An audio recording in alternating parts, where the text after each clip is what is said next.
How's everybody feeling today? Pretty good? Awesome. Well, thanks very much for coming. So what are we going to cover today and what's our goal? What we want to do is share with you what the current market looks like, the real estate market. Many of you are very curious about what that does and it looks like, and maybe even what the outlook could look like. Um, we're going to explain to you how to help you build and protect and transfer wealth with your real estate. And what we're finding today, the baby boomer generation and their parents, they're trying to avoid family disputes. They're trying to avoid capital gains taxes. They're trying to avoid the problems that real estate can create as we get older. And so today we're going to talk about how you help transfer wealth as well. Then we're going to help you understand how to remove the burden of the rental properties without capital gains tax. One of our goals is to eliminate capital gains tax for our clients because capital gains tax is the number one enemy to generational wealth, more than any other tax that we all have, right? And then help you discover, like, how do you eliminate that family dispute? In fact, our goal is to eliminate the family disputes around the country. And that's why I do travel. I just got back last night, actually. 10 o'clock I landed. I was gone for about 18 days. One week was surfing, so take that aside. But I was in Madison Avenue in New York City. I was in Long Island. I was in New Jersey and Newark, and then Arizona teaching. And again, to minimize, but really is to eliminate capital gains tax. There are ways to eliminate capital gains tax where most people don't realize that there's legal ways to do so. Using two different tax codes is another way we can talk about later, how you can take advantage of those things, right? And then share with some tips for you to how to build a real estate plan. Every client that we have has a unique situation. So there is no plan that's identical. They might have some common elements. Like today we had 2 appointments here in the office and we created real estate plans for those 2 families. And then explain the 1031 exchange and a thing called a DST, a Delaware Statutory Trust. We'll talk about those things as a possible solution to this for some folks, not for everybody, but for some. And then finally, our goal is to inspire you to take action, because tonight you're going to get a lot of information, much more than you've probably ever heard before, and it's going to be overwhelming. And our biggest thing is for you to take that information and actually do something with it, right? And that's what we hope at the end is you see that there's a value to it and you actually take action. So what's the market look like today? This is at the end of April. So in a few weeks, we're going to get April data. We're not there yet. So now we have March. March, as you can see, home sales went down. The unit sales went down 2.5%. But I was just talking, who was I talking to? First American Title.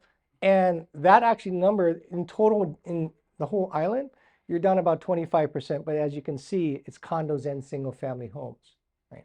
So the number of sales have dropped significantly. Prices have kind of hit the top and it's kind of leveling. There's months that'll dip a little. There's months that'll elevate, but it's definitely not on the rise anymore. And I'm going to show you a chart that'll help you understand that better. That's the chart. So imagine from 1987, your home was worth $165,000. In a matter of 8 years, it went up to $380,000. And then this is the Japanese boom that came in. And what happened after the peak? You'll see after the peak, it drops, it levels, and then it rises again. Typically, real estate cycles go into 7 to 10 year cycles, typically.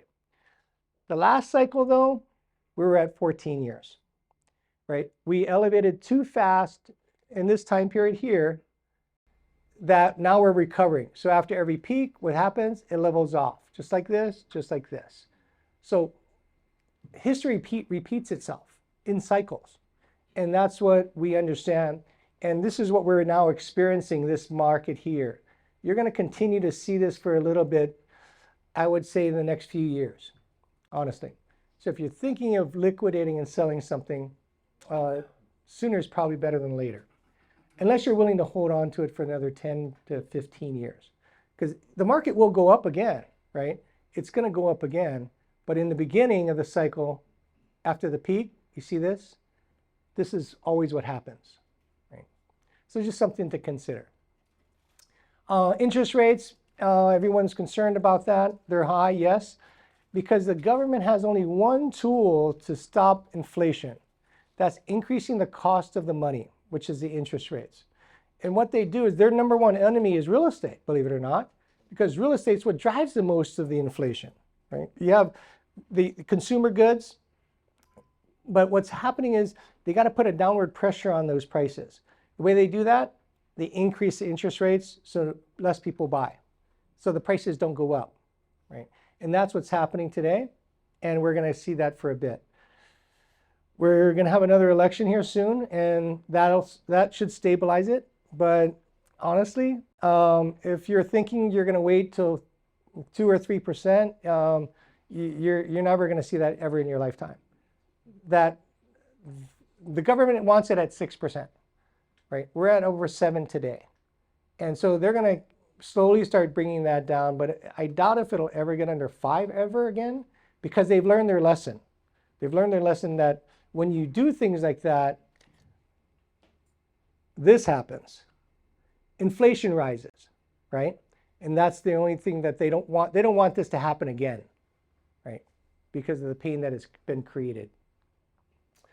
The other thing about interest rates is it has an exponential impact to buyers.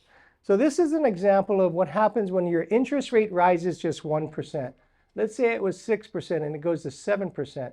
A 1% rise of interest rate, you lose about 10% of buying power. That's a big deal, right? If you want to buy the same property and pay the same, because most people make decisions on buying on what they can afford every month, right?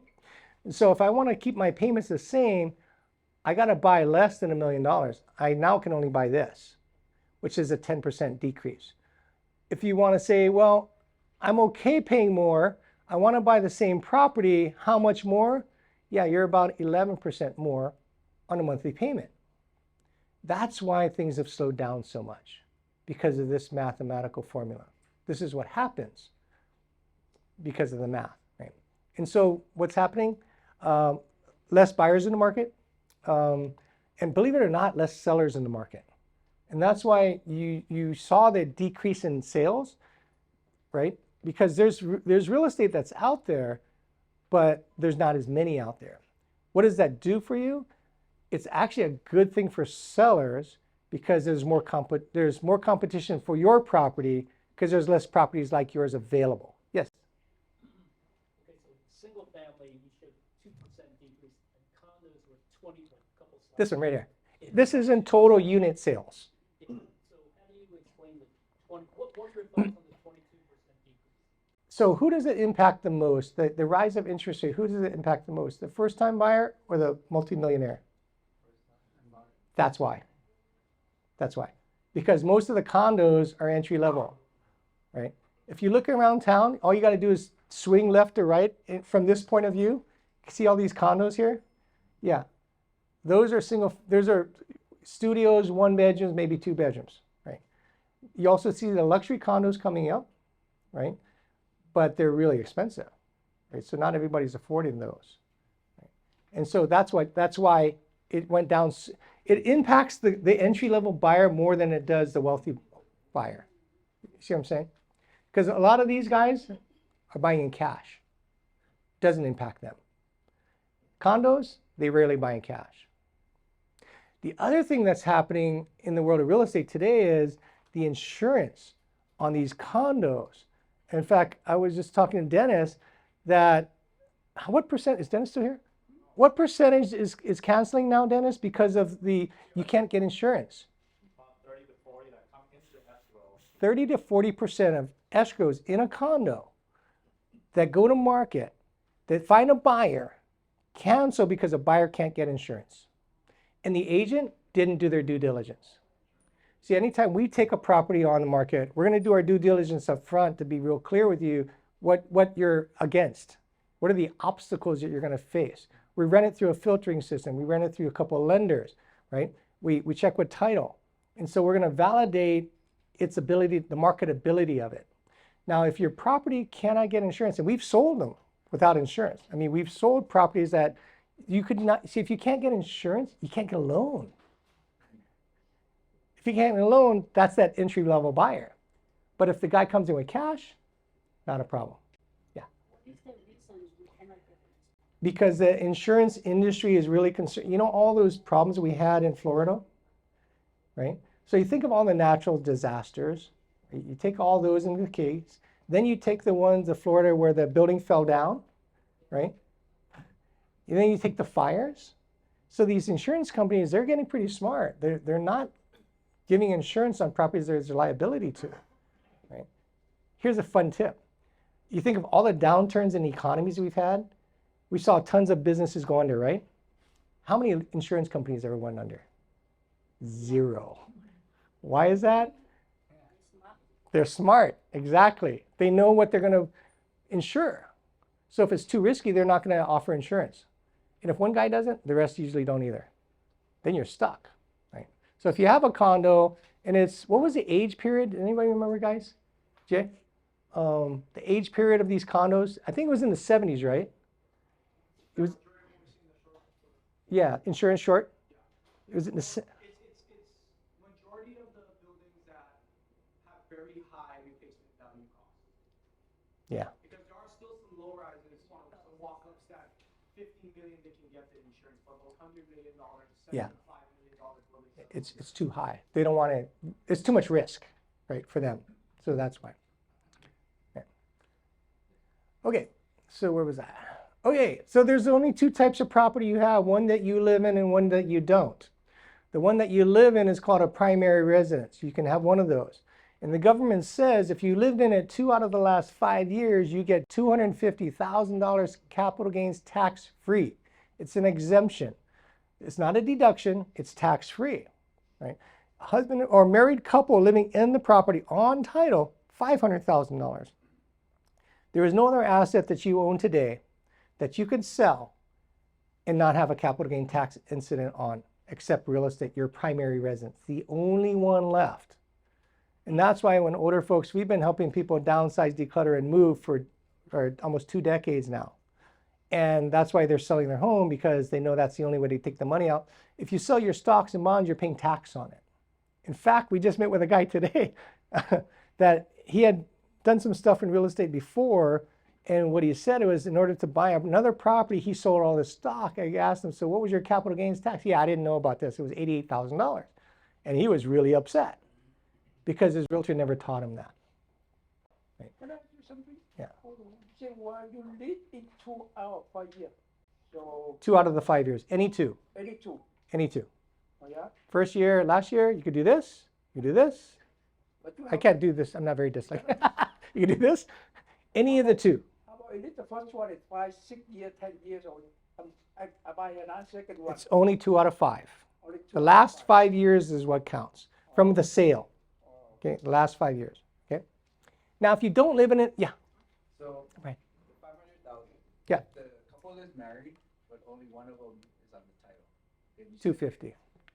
You only get 250. Yeah. both have to be on the title. Yes. Yeah. Good question. Yes. Who are the principals? Yeah, then it's fine. Because what the IRS is looking at, it'll follow the taxpayer, right? And everybody, we have Social Security numbers, right? That's how we pay tax. So they're going to track you by your Social Security number, right? By the taxpayer. Good questions. Man, this is awesome. So, sorry, with that question, if it's primarily, so what if it's in a trust? Same thing. Yeah, yeah. So, It doesn't matter how it's held. It'll eventually go to the owners of the property. So it's the entity owns it, but then who are in an LLC, you have operating principals, right? And then under a trust, you have trustees and beneficiaries. so if you have one trust, Yep. Husband and wife on that trust. A single joint trust, husband and wife, single trust. but Each husband, each of us have, yeah, yeah, each have our individual trust, that's okay too. but only one is the resident. Oh, then the only one is, yes, only 250, correct. Yes. Will the beneficiary of the trust pay the tax? No. Well, beneficiary of the trust, no, because the beneficiary only gets it when you die. Yeah. Good questions, man. This is awesome. Okay, So the one that you don't live in, you're going to pay capital gains tax on, or you do a 1031 exchange. Those are your only two options: pay the tax or not, right? So, and we'll go over that as well later. So what we also do for you is do a current portfolio analysis. We're going to take a look at your home, and then we're going to ask a lot of questions based on your home. Does it fit your needs? Is it working for you, right? What about your future needs? Can you see? So in our planning sessions, we ask you to look forward in time. We don't want to look back in time, mainly because you can't change the past, right? We can only change the future. So what most people do is they have a tendency of looking back in time. And that's not going to help us with a plan. And our plans always look forward, right? So what is your health going to look like in 2, 4, 10, 20 years, right? Are you starting to have knee issues, right? Do you have a 2-story home, right? Is the house too big? Those kind of concerns, these are the questions we just ask. And in our planning sessions, you're going to get a lot more questions and statements from us, because it's not about us, it's about you. And that's what makes us different from a normal realtor. A normal realtor is going to come and tell you, go sell this thing so the realtor can make money. And we don't do that, because it may not be a good thing for you to do, right? We're going to look out for your best interest before our own interest. And we're going to show you what that looks like. Every day that we were together, we're going to talk about, if you had to move, where would you go, right? And how do you get there? And for almost 20 years now, we've been helping people relocate. Senior relocation services. The question is, where do I go? How much does it cost? What does life look like? How do I get there? What are the services? What are the care needs? We have those answers because we've lived in this world so long, and we've helped almost 1,500 families go through these kind of changes. So it's not like we've done this 1 or 2 times. We just, last December, we crossed the $1 billion mark. $1 billion of real estate. And there's only 4 other people in the state of Hawaii that's ever done it before. And we're still growing and helping people in a very meaningful way. And then the next question is, if you move out of your home, what do you do with it? Do you sell it or do you rent it? We can show you what the difference is. We can allow you to make decisions that empower you to make good decisions that matter to you, not have a realtor tell you, you just got to sell it, right? We're going to give you the pros and cons with every scenario, right? Because I think in life, there's good and bad with everything. There's good and bad with everything. And we're going to talk about the good and bad, and it's important for you to understand that, because then you can make good decisions. Then we're going to look at your investment properties. We're going to do this thing called an asset performance test. We're going to measure that asset because we want to find out if you need the money to sustain the life you desire, then how do we help you make more money? And that's what we've been doing for decades now. We help people build, protect, and transfer wealth. We know how to make money. We know how to help you build wealth through real estate. And we can show you mathematically, like today's 2 meetings, this lady said she thought she had a great property with a great return. It showed up, she was at like, what was it, Jay? Less than 2% return, right? It's like, no, it's 0.88% return on her money. And she thought it was a great deal until we showed her the number, because she says, hey, I make $2,000 a month. Woohoo. But when we looked at, I don't mean to make a joke about it, but when we looked at the value of it, I said, the rate of return is so small that you're actually going backwards in wealth. If you can't even keep up with 2% inflation, you're going backwards. And so she said, yeah, I think I need to do this, sell this, and buy something else. And that's what we're going to help her do. And then generational wealth building. If you have kids, most of us want to leave a legacy, something significant, something that matters, something that'll help the next generation and the next generation beyond that. And then how do you transfer that wealth? Because when you're gone, you can't take it with you, right? So what means the most to you? And then only you can make those decisions. Nobody else can make those decisions for you. What we do is we lay all the options on the table, and we let you self-discover your best journey just by asking you questions, right? And that's what makes a real estate planner, and that's why we're training this, because most realtors, frankly, all over the country, not only in Hawaii, are very transactional. They want to sell something so they can make a commission. We don't do this for money. While the money is great for us, we don't do it for money. We do it to impact lives, to keep families together. And when you do the right thing like that, your business grows. And this has been our model for almost 2 decades now. So your current versus future needs, what we're looking at is what are your current needs of the home? You know, what's going to happen if, you know, when you're gone? Who's going to get what? And most people don't have a plan for this. And most people think, well, it's in the, how many of you have a trust? Awesome. So you have a trust, right? And you're a trustee. You have a trustee, right? Who trained the trustee what to do when you're dead? Nobody. So you want to come back for that class because we have a class called I'm a Trustee, Now What? And we'll teach you what you need to know. There's 21 things you need to know, right?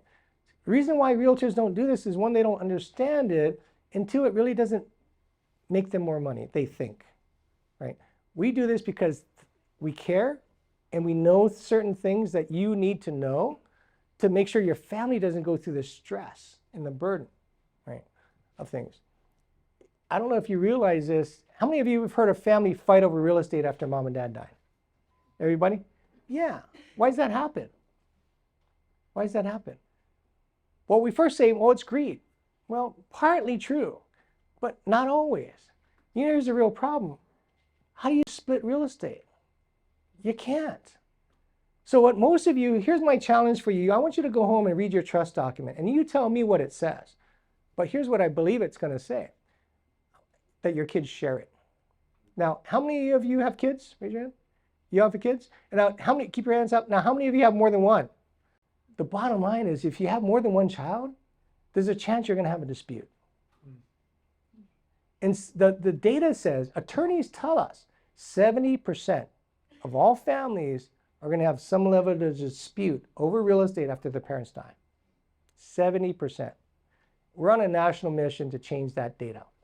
We want to help American families keep their families together. And the way to do that is smart planning, right? Because the things that we talk about in our meetings don't talk about selling real estate. It talks about what's best for you and your family regarding capital gains tax, regarding disputes, regarding what you could do with your properties, right? And so we'll walk through that. You know, who's going to get what, right? That's my question to you all. When you're gone, who's going to get what? And how do you know that's going to happen? See, they fight because your trust says you share it.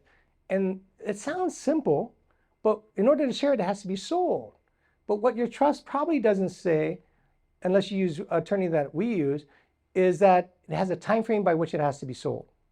See, if it doesn't have a time frame by which it has to be sold, that's a variable. That one guy says, I want my money. The other one says, no, I don't want to sell it. It's a bad time.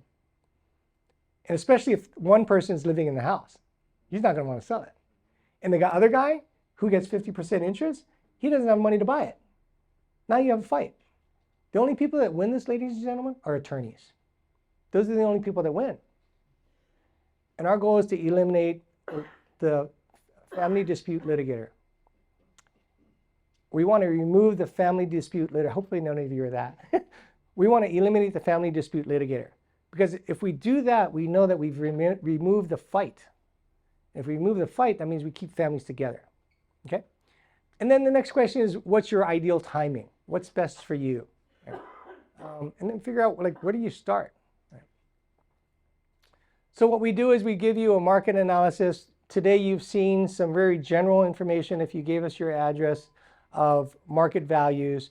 We know a lot about market values. We bring on 6 to 8 listings a month. And so we're very in tune with what the market's doing on a weekly basis. Right? We know what's going on.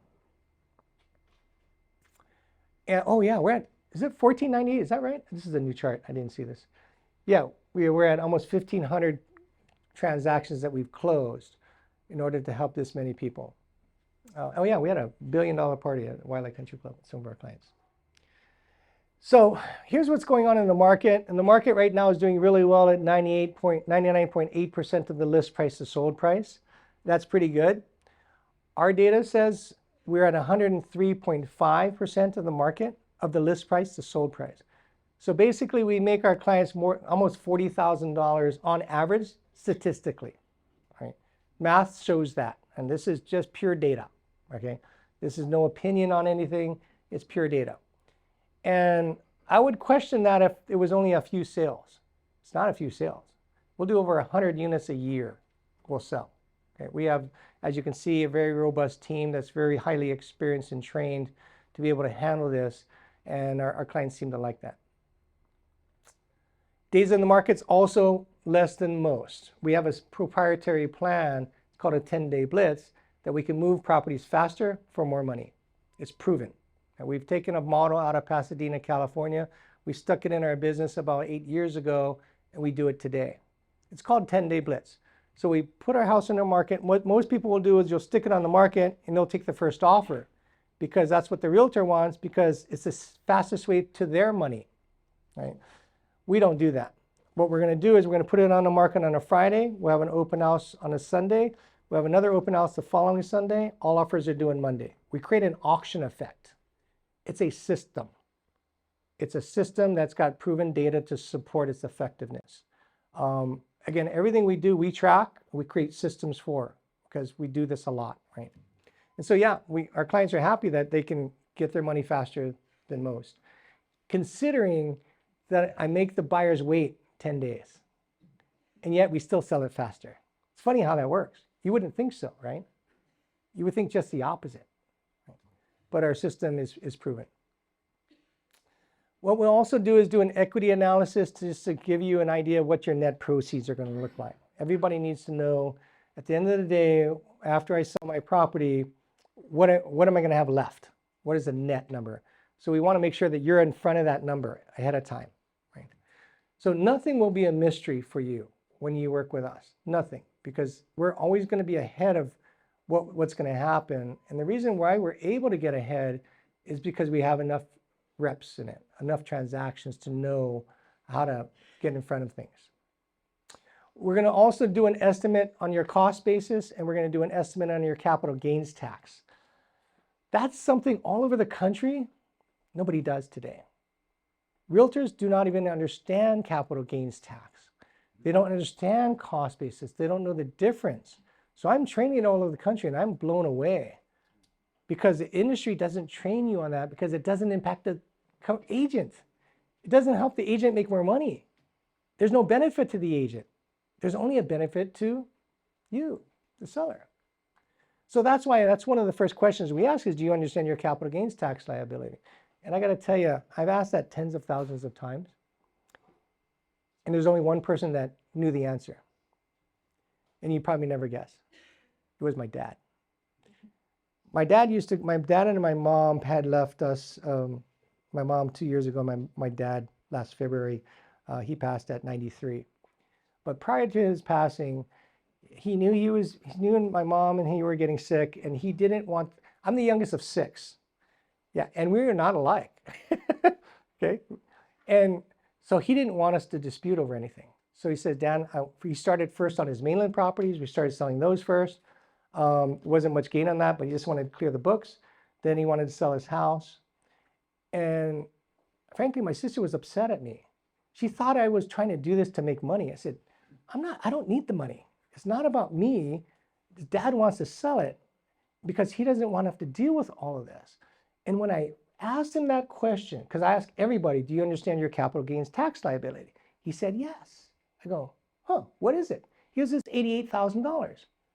I go, Dad, that's a lot of money. He said, yeah, it's my decision. I said, you're right. It is your decision. I get why you're doing this.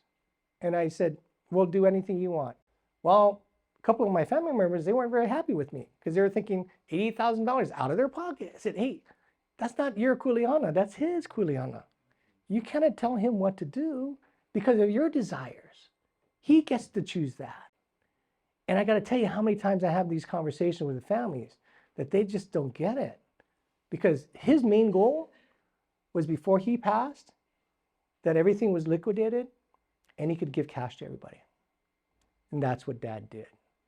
3 days before he passed, he wrote us all checks. And that was the best day for him in his life. To know that he didn't have to worry about us fighting.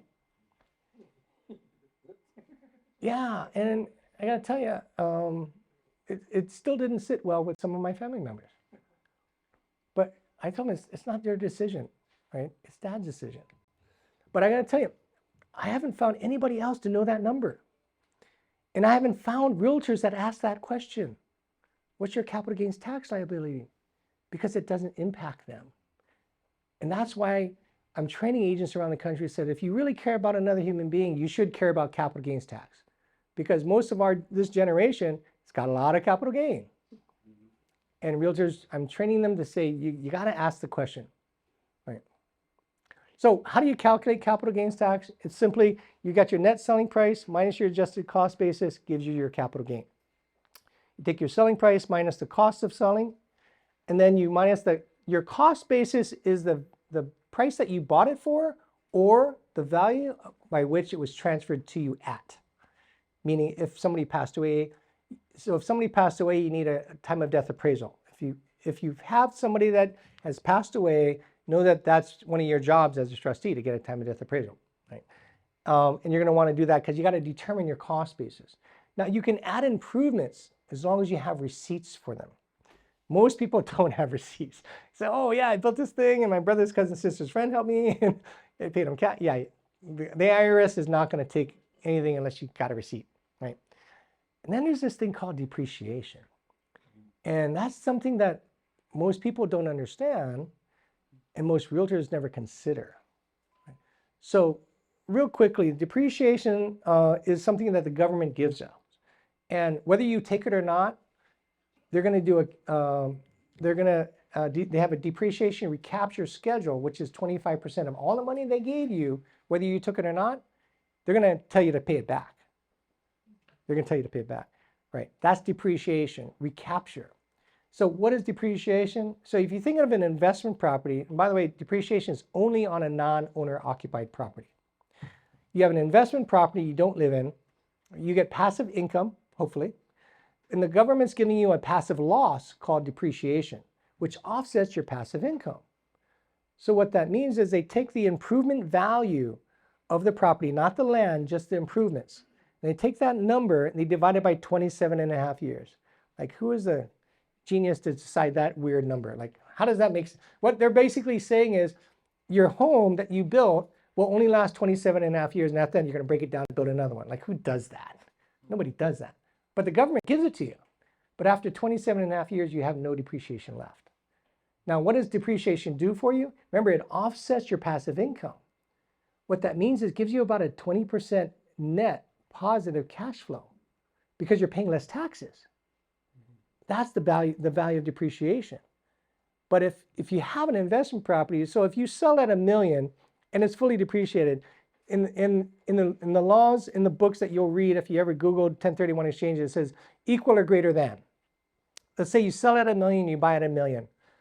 And then you wonder, why did my next tax period I had $30,000 of tax? Because of depreciation recapture that you forgot about. And maybe the people that are advising you didn't talk about it. Right? Who are the people that advise most of our clients? Trust attorneys, CPAs, and financial planners.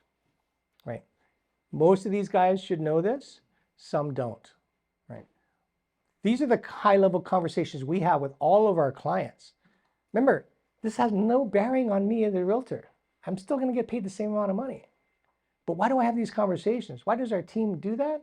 Because it matters to you. See, when we say we're going to look out for your best interest before our own, that's what that looks like. And I haven't found other people outside of the people that I'm training today, outside of our team, that has these conversations that matter to you. Because these conversations don't matter to a realtor. And that's why doesn't matter who you talk to in any part of the country, they're not going to ask you these questions, right? We will. I am not a CPA. So one of the things we do is we'll do a napkin test on this for you. And then we're going to ask you before you sell, I need your CPA or a tax accountant to tell you what your capital gain tax liability looks like. Right? Because you might have carry forward losses, you may have other things that could impact your situation. And by the way, if the IRS ever comes out of you, they're not going to call me. They're going to call your CPA. So stay close to those guys. And if you need help with somebody, we can put you in the right guidance there. So there's two types of cost basis. There's a thing called a step up in cost basis and a thing that's called a carryover in cost basis. So let's say mom bought it at $500,000 and then mom passed away. But when she passed away, years after she bought it, it's now worth $1 million. What happens is if mom kept it in her name until she died, and upon her death, the trust says it goes to, let's say, Brian. Brian gets it at his death. Brian gets a step up in cost basis. What that means is the cost basis is no longer $500,000. The cost basis is the value at the date of death. Now, if you sell a property within 6 months of somebody passing, what tax consultants have told me in the past is that they're going to take the value of the property that you sold at to be the step up in cost basis if it's within 6 months of the death. Because the IRS looks at it and says there's an unlikely chance it's going to increase that much in 6 months. That's why. Now, if you hold it for more than that, you're going to want to get a time of death appraisal, and you're going to have to determine your cost basis to understand what your gain looks like, right? Okay. Now, here's a different situation where mom says, oh, little Johnny, you've been so good to me. Why don't I put your name on it? What does little Johnny say? Yes, I'm now an owner of a property that I never paid for. Well, what little Johnny doesn't know is that's not a good thing. Here's why. Mom bought it at $500,000, right? The child gets the cost basis at not $1 million, but at $500,000. What does that mean? If mom passed it while she's alive, the child has to pay all the capital gain. You've just put your child you forced them to pay huge capital gain taxes. So what I tell people is if you like your kids, don't pass it on while you're alive. If you like your kids. If you don't like your kids, don't pass it while you're alive. And here's a story around that. Somebody comes to one of our seminars and he says, Dan, I want the complete solution. I want to go to this retirement community. My husband's got memory challenges. I've been taking care of him for 20 years while he's doing this. I can't handle this anymore. I want you to help me fix up the house, sell it, so that I can move into Ilimat Lejano back then. This is way back. I go to the house, I go, well, wait a minute, who are these three people? I don't see your name on the title, on the tax record. She goes, oh, that's my son, my son-in-law, and my daughter. I go, what happened? She goes, I don't know. I went downtown one day and I signed some papers. You know what they did? The kids got mom to sign off their property to the kids. And why did she do that? Because the kids told her. Why did the kids want to do that? Because they want to stick her in Medicaid. You know what it looks like in Medicaid? There's companies out there all over the country, in Hawaii as well. There's a couple law firms that promote Medicaid as a solution. And I got to tell you, Medicaid is a great thing for people that really need it. But if you're trying to play this game, that's not a good thing. So in this case, they had mom transfer the property to the kids. And I said to her, I'm really sorry. And I remember that day, I left there with tears in my eyes because I couldn't help her. I said, until your kids give it back to you, I can't help you. You don't have a right to sell it. She never got it back. Sad part of this story is she was trapped in her own home by her kids. The kids that she sent to college, the kids that they babysitted, those kids trapped mom in her own house. So she had to take care of dad till she died. And she could never live that life of freedom and independence of the dreams that she had in her life. Those were swept and taken away by her kids. Yeah. So I say, if you love your kids, don't do this. If you don't love your kids, don't do this. Yes. Dan, if you transfer that $500,000 house to your child before you die, they don't have to pay the capital gains on trying to sell it. Oh, yes, they do. Really? Oh, yes, you do. If it's transferred upon while she's alive, what she did is she transferred the cost basis to her kids, right? Which means whenever they sell, they're going to pay all the gain. When they sell. Yeah. But if they don't sell, they're not paying it. Yeah. And then you can still 1031 exchange it. No. Well, it depends on where do they live. See, if they don't live in the house, if it's a rental, they could 1031 exchange it. But what if the kid wants the money? What if he wants to do something else? He's stuck. He can't do anything else. And if he's living there, he can't do a 1031 exchange. But he's still netting off the other $500,000. Well, he's not netting on anything because he didn't sell it. He owns it, right?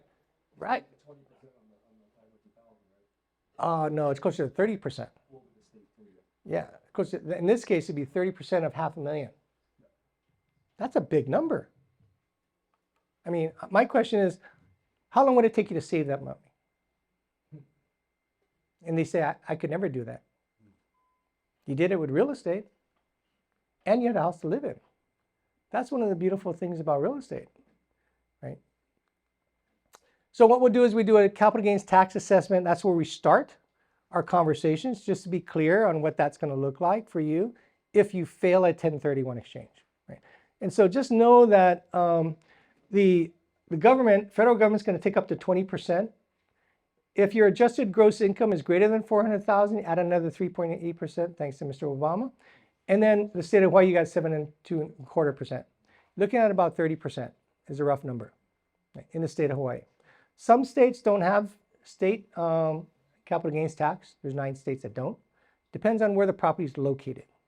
Okay, because I travel the country, and the other thing to know is we're in a community property state, so they're in wait a minute, I think I got that wrong. In the community property state, yeah, Jay, there was 9 states, right? There were the community property states? Yeah. So if you're in, which we're not, right? But if you were in a community property state, you get 100% step up in cost basis if one passes away. In the state of Hawaii, only half of it gets stepped up, right? Because if you have husband and wife, one dies, 50% of it gets stepped up. In a community property state, if one dies, 100% of it gets stepped up, right? But we're not one of them, right? We're the 41 states that are not that. Okay. So we share this with, oh, we did this already, yeah? Why is that in here? Okay. So what we'll also do is an asset performance test. What we do is we ask our clients, if you could make more money, would you? Right? If the answer is yes, let's go measure it. What we do is we take your investment property, just like we did today. We took our income, all of our expenses, we ran the analysis on it. We showed her that her cash on cash return was less than 1%, where she thought it was a good deal. Right? And so what we look at is cash on cash return. And in building wealth, it's basically if you give somebody $1 million, how much money are they giving back to you? Right? That's what cash on cash is. Right? What is that doing for you? And that's what we measure, because that's the most important thing in building wealth, right? Because appreciation will always happen. Next question is, what is your money doing where it's located today, right? Because you all know you have stocks, you have mutual funds, you know the rate of return on those things. Here's the funny thing about real estate. Almost nobody knows what it is. In fact, when we ask this question, I don't have very many people that are right. And it's sad because I got to show them that they're wrong. And they're not happy with it, but then they're happy that they now have been, elevating their knowledge to do that. Right? So what we'll do is we evaluate your performance of your assets. We're going to review all the options for you, and then we're going to let you select the best one. Right? And the goal is typically eliminating capital gains taxes. Right? That allow you to help you build, protect, and transfer wealth. Because we've been doing this so long, we started another level of services called renovation and repair analysis, where we're walking to your home. We do construction management and consulting. We have a contractor we worked with for a decade. He's actually building my house today. You walk by it. And one day you guys can come visit it. But we do this for clients for free. Construction management consulting. Now, if somebody says, I just want you to fix it, and I want to have somebody else rent it, then they're going to pay us a 10% fee to manage that process. What does that look like? We take homes and we got everything. Kitchens, bath, paint, flooring, ceilings, electrical outlets, light switches, light fixtures, plumbing fixtures. We add rooms, we take out rooms based on how do we add the most amount of value, right? Whether it be a primary residence or an investment property, right? And this is one of the things that we just love doing, right? So we go in first, we define the scope of work. We say, okay, what do you think you want to do? Let's go figure out what we could do to improve its value. Some people just want us to help them with their home that they're living in, and we'll do that too. But know that when you go through this extensive renovation, you can't live there. Right? So you got to move out for a bit of time. How long does it take? I would say lately, as long as you don't have to pull permits, as long as 2 to 3 months. The house that we currently living in, 7 weeks. The last several, the one we did in Mount Willie was 7 weeks. We gutted it and we put in this huge deck and fencing and everything. So what we do is we do the scope of work, then we're going to give you a written estimate from our contractor for the repairs, right? And then we're going to say, what's your ARV, your after repair value? So here's what it's worth today. Here's what it's worth after you finish it and fix it up. And is there enough margin in it to make sense? And most of the time there is, some of the times there's not. And some of the times they're just going to be honest with you. Said, I just sell it as is and not put the money into it. Majority of the time though, it's going to be worth it. And what we look at is how our next buyer is going to see the property, right? What are the problems that they're going to see? If we can eliminate those problems without much money, it's worth doing it, right? Because we do these buy and flips quite often. Because our goal is to look at the rate of return on your investment, right? So if you put 100 grand into it, you want to get more than 100 grand back, right? No sense do it for a $1 to $1. I want to get $200,000 back or more.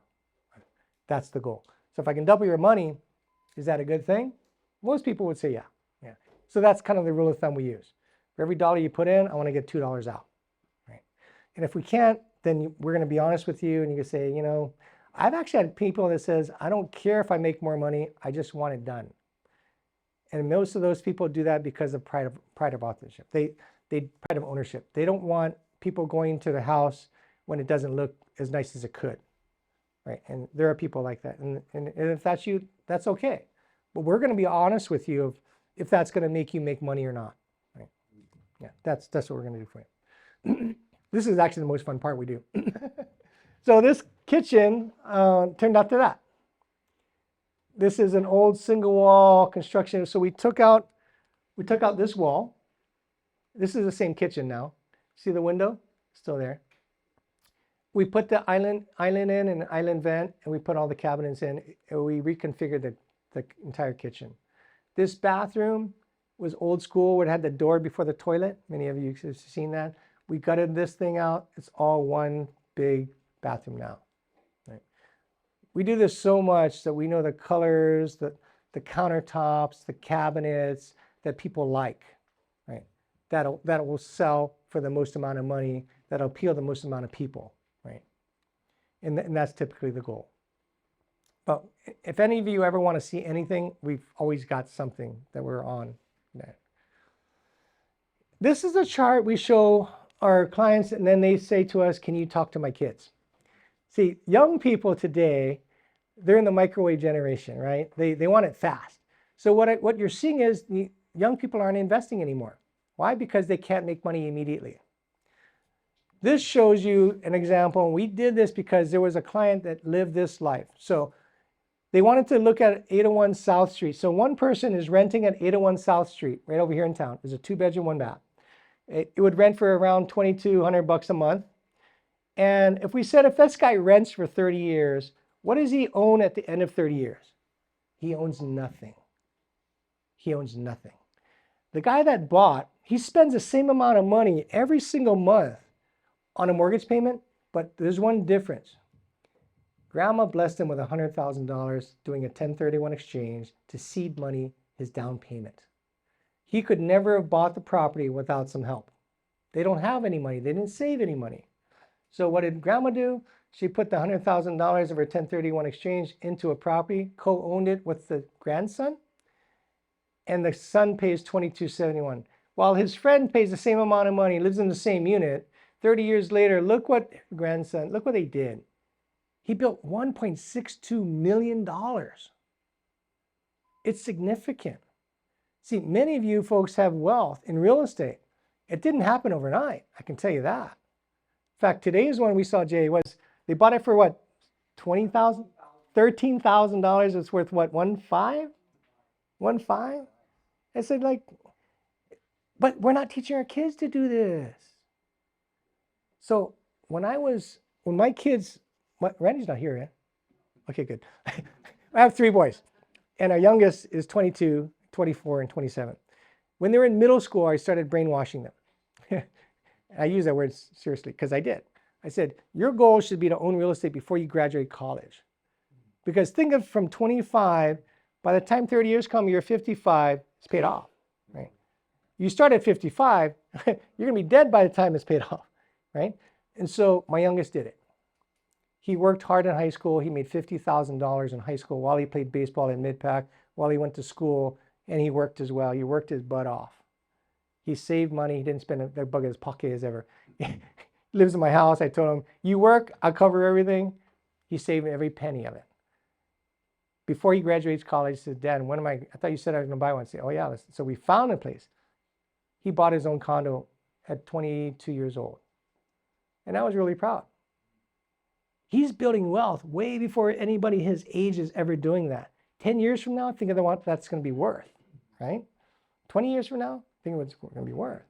But all of his friends that never bought, what do you think they're going to own? They're going to be this guy. And then they're going to complain. They're going to be a victim of society. What we want to teach people is to empower you to make good decisions. Because the only way to build wealth is like this. Unless you own a business, this is your next best thing, is real estate. Because what does real estate do? It gives you a place to live, gives you a tax credit, right?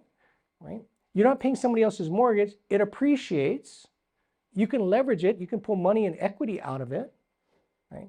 You could rent it, and then you could do a 1031 exchange and not pay any capital gains tax. There's so many things you could do with real estate that teaches you how to build wealth that most don't have a clue. Don't know. Yes? So I got to ask you this personal question. So being a real estate agent and helping your son find a condo, I'm not going to ask you his address, but what part of town do you suggest your son buy his condo at? It was, Or did he do it all on his own? no, I helped him. I found it for him. So condos, you've got Makiki, you've got Kapiolani area. If you want to stay in town, that's where the majority of them are. We suggest Makai of the freeway, as far away from the freeways you can get. Mauka of the freeway, hard to find parking. Right? So we found a two-bedroom condo that was actually a one-bedroom condo. It's a two-bedroom condo. They enclosed a lanai. So now he has a two-bedroom condo for $400,000. And his maintenance fee is only $400. Yeah. So when we look at investment properties, we look at the condo docs and we measure those assets. Like, is there going to be a problem with this 10 years from today? I can't worry about just today. I got to look about the future, right? And it was well managed, had low maintenance fees, had no amenities. Didn't need that stuff, right? And so he made a good decision, I believe. What year was that? I mean, that was 2 years ago? He's 24? Yeah, 2 years ago? Yeah, he just started with us. Thanks. Yeah. So this is one that, if you want, we talk to our clients' kids and their grandkids a lot. So if you've got kids that you really care about, we teach them how to build wealth. Because I teach a class called Quantum Leap. It's a very unique class that teaches kids 18 to 24 how do you build wealth. And a simple premise behind it is you have two ways to make money. You have an active way and a passive way to make money, right? So whatever it is, it comes in when you're young, it's an active way. You don't have a passive income yet. You have an active income, right? And then when you get that income, you have a choice to make. You can spend it or you can invest it.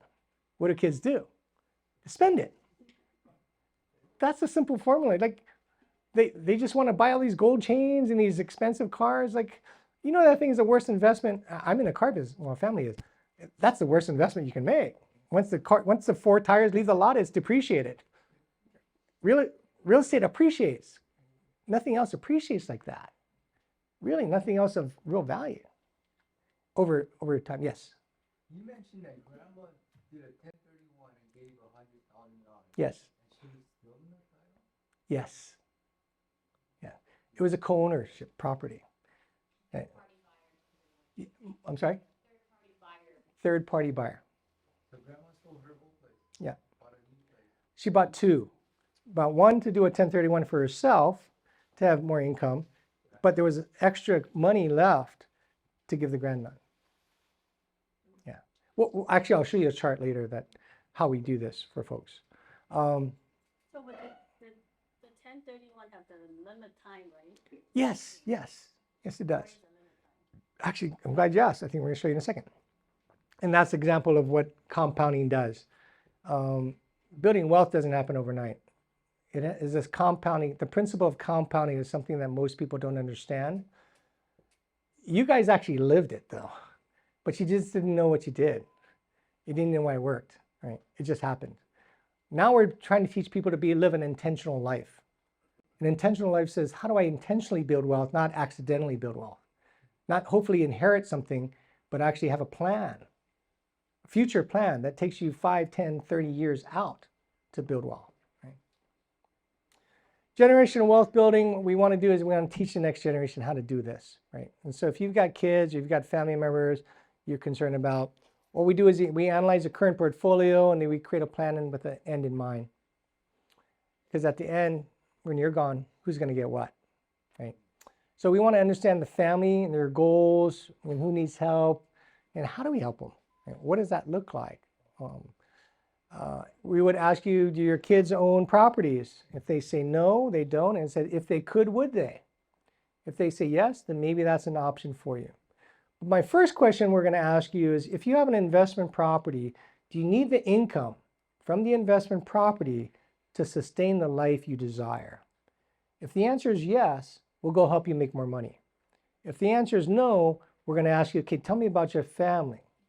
And I'm going to start with the oldest. We're going to go down, all the kids. And you're going to tell me everything about everybody. And we're going to figure out who we want to bless today. Because you think about it, most of you have so much wealth that it's sitting there, and your kids, some of your kids need help. But we're not, because we don't want to give them money. Right? I didn't give my kids money. I created an opportunity for them to build wealth. I taught them, I empowered them to build wealth. I didn't give them money. He'll be the first guy to say is, I don't give them anything except wisdom of building wealth. Right? And so we want to create that plan, and then we want to figure out like who, when, and where are we going to do this for. Right? So what's a 1031 exchange? It allows you to defer your capital gains tax when you buy an investment property within a certain time period. Okay, what does that look like? They use this thing called like kind. You have to buy like kind. So what some people think is, well, if I sell a condo, I got to buy a condo. If I sell a house, I got to buy a house. That's not true. Like kind means all of these things. I can sell an apartment building and buy a vacant lot. I can sell a theater and buy a shopping center. It doesn't matter. It has to be real estate in the United States that's fee simple. Okay? You can even do it in the Virgin Islands. I've never done one there, but it's possible. You just can't do it in Puerto Rico.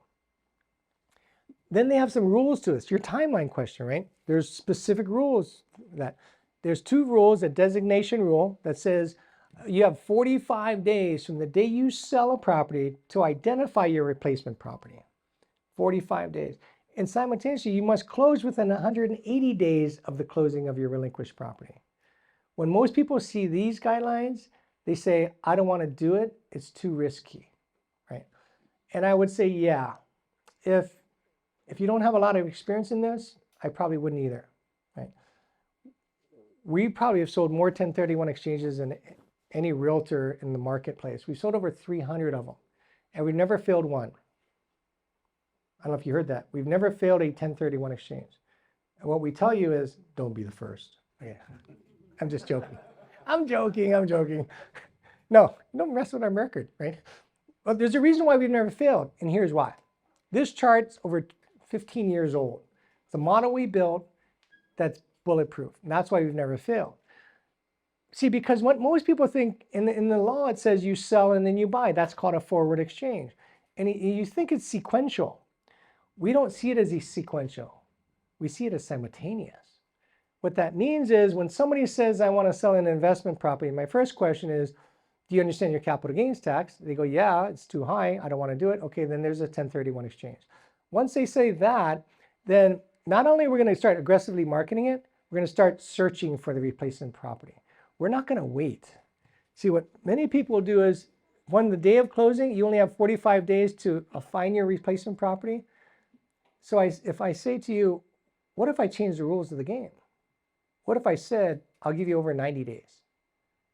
Now, I'm not really changing the rules. I'm changing the approach to how you do these. That's why we've never failed. So as we're marketing it, we're going to start shopping for yours. The minute your property that you're selling, we call this the relinquished property, goes into escrow, we want to write offers here. We don't want to write offers out here. We want to write offers. The reason why we want to do this is as we do our due diligence, we might find something bad. We might ask you to cancel. Right? And why? Because it's going to be a bad investment. And that way we can get out of it and get something else better. Because when you work with us, you're gonna realize that we see properties as if we're the buyer, not just you, right? We're gonna see it as we're the one putting all the money in. So what it means is we're gonna do extreme due diligence. So we had a client that just fell in love with this cottage-style home with 3 units in it, actually, in Kapahulu, cutest ever house. And this lady, she just fell in love with it. So, oh, Dan, I got to have this. This is the one for me. You know, it's got to make good money. Had PV. Everything looked great. Looked renovated. Everything looked great. But here's one thing that we do for our clients. In any property that's over 50 years old, we're going to scope the waistline. Most people don't do that. We scope the waistline. You know what a scoping of the waistline is? It's like a colonoscopy. It doesn't sound real good. Yeah. We put a camera in from the farthest hole all the way to the street. Why do we do that? Because we don't know what that looks like. So we scoped it. We found this crack in the waistline, in the middle of the house, under the slab. It would have cost us, I would say, 80 to 100 grand to, because if it was under this, you got to jackhammer this whole thing, get to the pipe. You got to replace the pipe. Then you got to pour the concrete back. Then you got to put the flooring back, right? And so by the time I said that, she said, oh, don't worry about that. I think we'll be okay. I said, well, I need you to understand the impact of this. See, it would have been easier if, as a realtor, to say, yeah, go ahead, just buy it. I know you want it, just buy it. But we didn't, because we knew the impact of that, because we understand this business well enough to know that that's a liability. That's not going to get any better. It's only going to get worse. What kind of rent are you going to get if you can't flush the toilet? Nothing, right? So we suggested to her to cancel, and about 2 days later, she agreed. We canceled. We bought her something that actually made her more money than the one that we were currently in escrow in. Why were we able to do that? Because we started writing that offer here. We canceled here. We went back in escrow. We had lots of time to find it. That's why we've never failed. We had a guy that came to this seminar, actually was sitting in that seat right there, and he'll be happy to tell you the story. He had a property in Kaneohe that had been an investment property. He lived in Wahiawa. So every Saturday he would drive over from Wahiawa to Kaneohe to cut the yard and take care of the yard and everything. He said, it's killing me. I hate doing this, right? So I said I wanted to sell it. And then he says, well, but my replacement property, when he came to the class, I said, you can actually predetermine your forever home. So he wanted to buy a house in Mililani, Mauka, because he lived in Wahiawa. He liked the area. But Mauka, he wanted those new homes up in the hill, 4 bedrooms, 3 baths, beautiful. But he was very strict on his criteria. He says, I need a open floor kitchen. I need a bedroom downstairs, and I need a walk-in closet. It's like, that's like a needle in a haystack. There's like 30 of those, right? So what we did is we sent a mailer out to all of those homes. By the time we got on the market, somebody calls. We found his dream home because of this system, right? Because of this system, right? So when people are concerned about 1031 exchanges, in the traditional approach to it, there's a very big concern. If you take this approach to it, it lessens it. And again, we've never failed one. So we have a system to that. So another solution to a 1031 exchange is this thing called a DST. It's a Delaware Statutory Trust. And it came out to the Internal Revenue Code 2004-86, allows it to be acknowledged as a 1031 exchange replacement property. So outside of all of these real estates here in America that you can buy, a DST is real estate. Did you know that the ESPN News Center is a DST? The Amazon warehouse in North Carolina is a DST, right? Hospitals are DSTs. I actually own one, or an investor in one.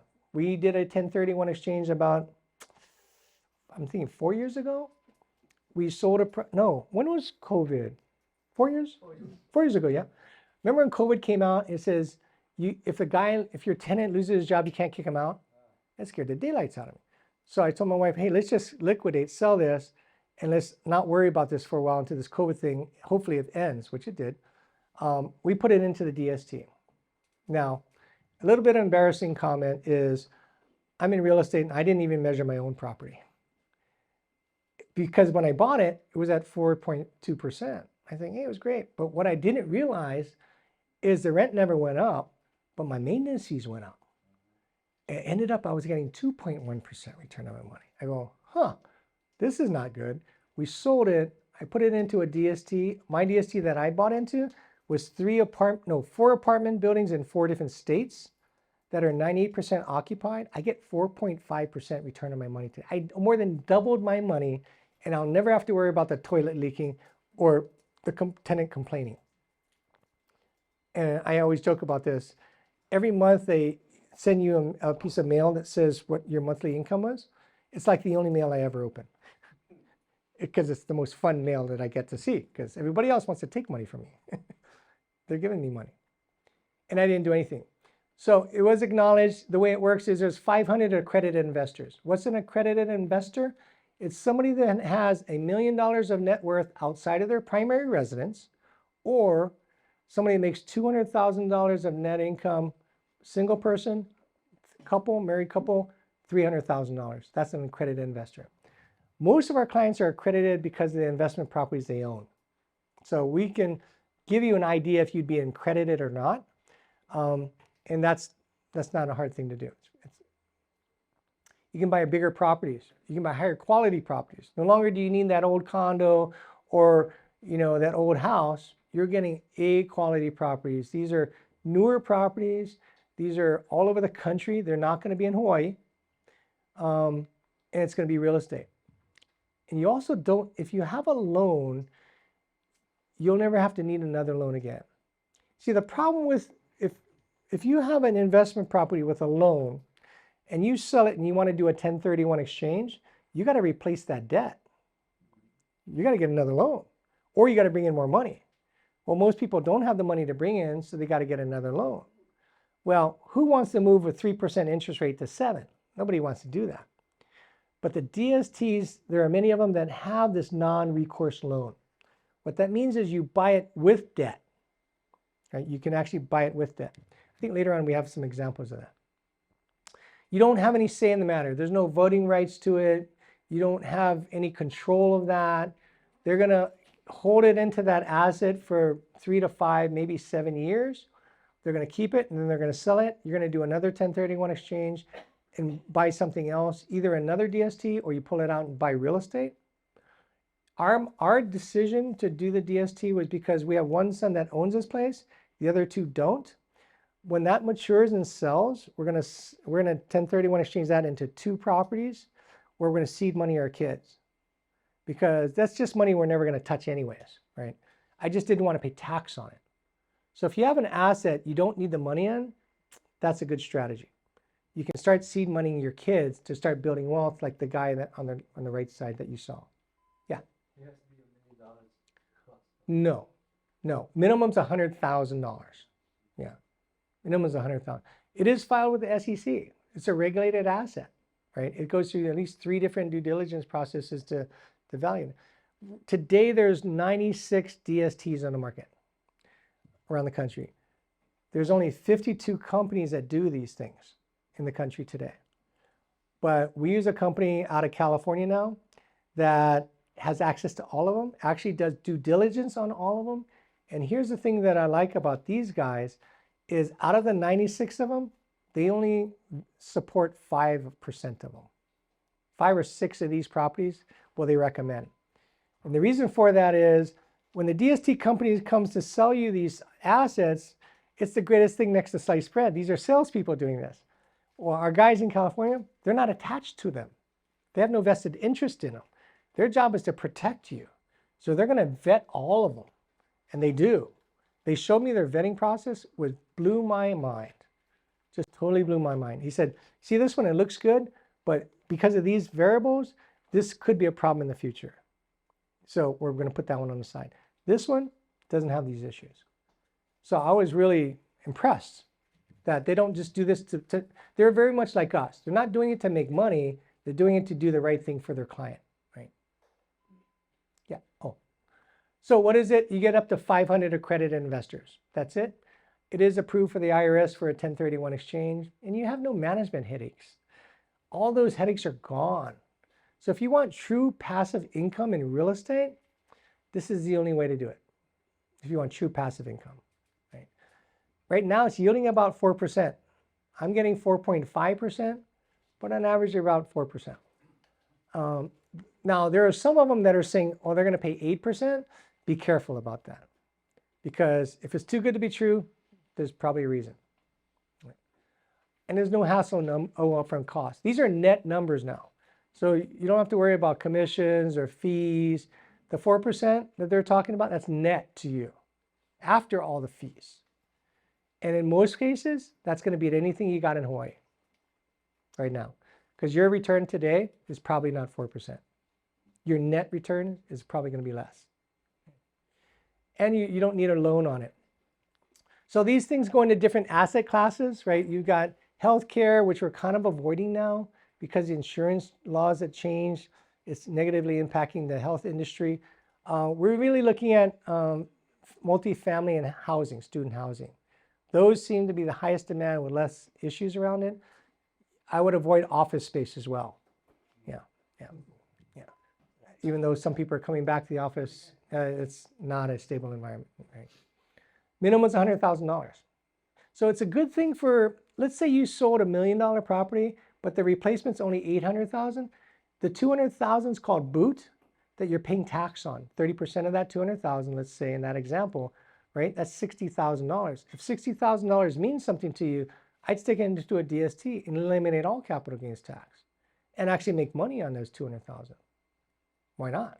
It's 80, what is that? 4% of $200,000. What's that? 80,000? Yeah, 8,000. And they go through many independent audits too. And they have this thing called a non-recourse loan. So why do you want to do it? Why do investors do it today? Because they no longer want to manage it or be responsible for the investment property. They just want a passive income. They have a rental that they just don't want to fix anymore. Many of our clients today have investment properties that it has low return because something's wrong with it, right? They've got deferred maintenance, but many of our clients said like, hey, the roof's going to go bad and that's going to be 15 grand and I'll never see that in my lifetime back.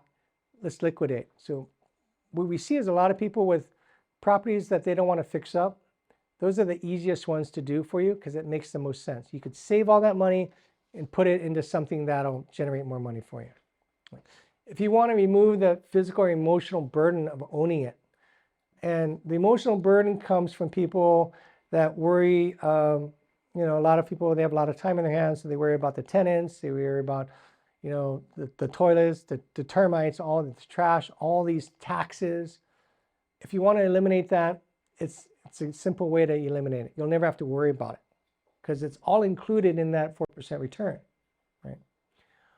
If you want to sell an investment property and not pay capital gains tax, right? That's the easiest one. And if you want a real stable return on your money in investment without having to worry about it. Eliminating the boot, which is a tax if you buy down, right? This is one of the best solutions to prevent that from happening. Some people know that over 27 and a half years, you're going to lose depreciation after that. So year 25, people start thinking, I better reset my depreciation. And here's why the DST is so good on that. Remember I told you there's a 20% benefit to you if you have depreciation. When you don't have it, right, you get less net cash flow. So imagine this, if you have a home in Hawaii, most of the value of the properties is in what? The land, not the improvement. So what you're doing is you're selling on a high valued property with very low depreciation amount because the improvement values are small. You take a DST though, it flips it on its head. What it is the land value is cheap, the improvement value is higher. So you have more depreciation. So we're actually making people net more money. And these are concepts that people are now starting to understand, that it's not what you make, it's what you keep that matters most. And the taxes is the number one enemy to that, right? And some people want to pull out money tax-free. Yeah. Again, so that Yes, Steve. average net 4% return annually, that's before the financial benefit of the depreciation value off the asset. Yes, yes. Before depreciation. Okay. Yeah, absolutely. That's really smart of you to say that. So let me run some examples by for you. This person had $1 million property. They only made $19,000 annual net income because it needed a lot of work. So they couldn't get a lot of money for it, right?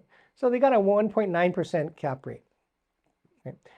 We sold the $1 million property, and automatically we bought one that we had a 5% rate of return. They made 50 grand. Same wealth. We just made more of it. They didn't spend any money.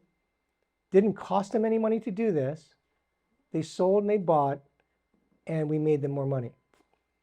I think if they held on, what is that, $30,000, let's say a year, 10 years, $300,000. That's real money that could go stay in your family's pocket, right? Here's another way that we've helped somebody is they had $1 million property. Now, what we did is we pulled it, before we listed the property, this is all planning. Now, these planning processes that we take, sometimes we look 1, 2 to 6 years out in the future, in the planning process. In this case, this lady said she wanted money, right? She needed money. I can't remember what the example is. Oh, I think this is a retirement community. She needed money to go to a retirement community. So, but she didn't have it.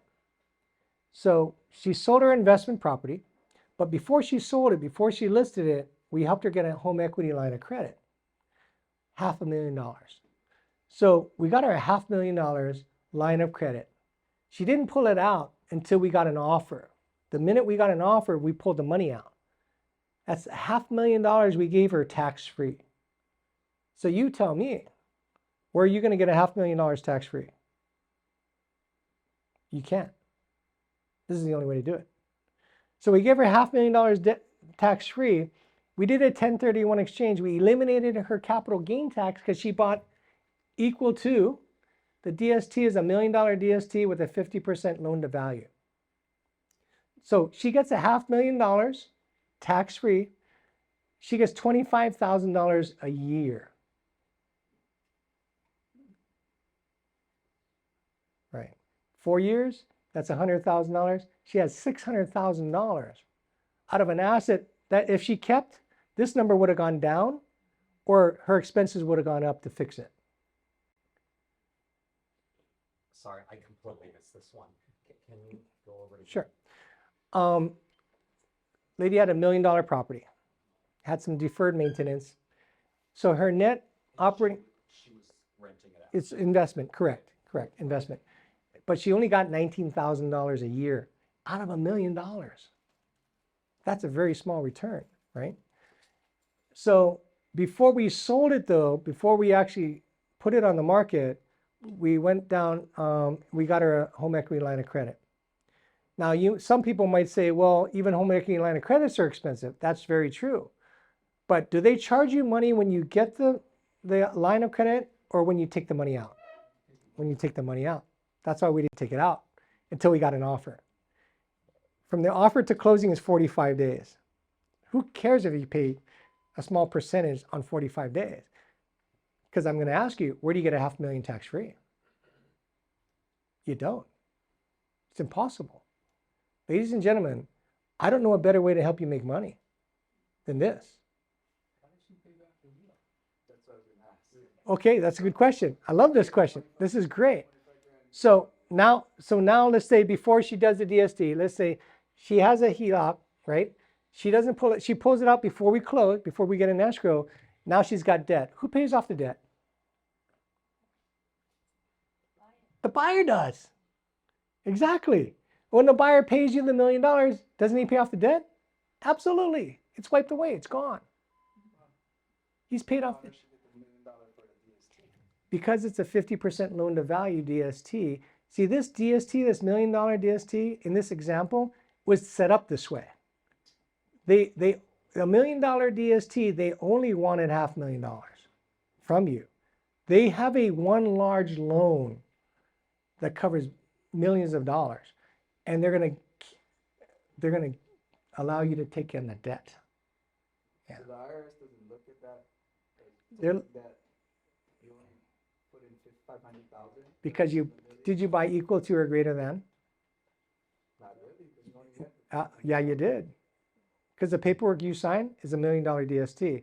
It's this 50% loan to value leverage product. It's not that common in the industry. Most people have never seen it before. And frankly, nowadays they're going to about 40%, not 50. And some are even 30% loan to value. So it just depends, right? What's available at the time. But this is just an example of what could be possible with a leveraged DST. You pay interest on your HELOC too, right?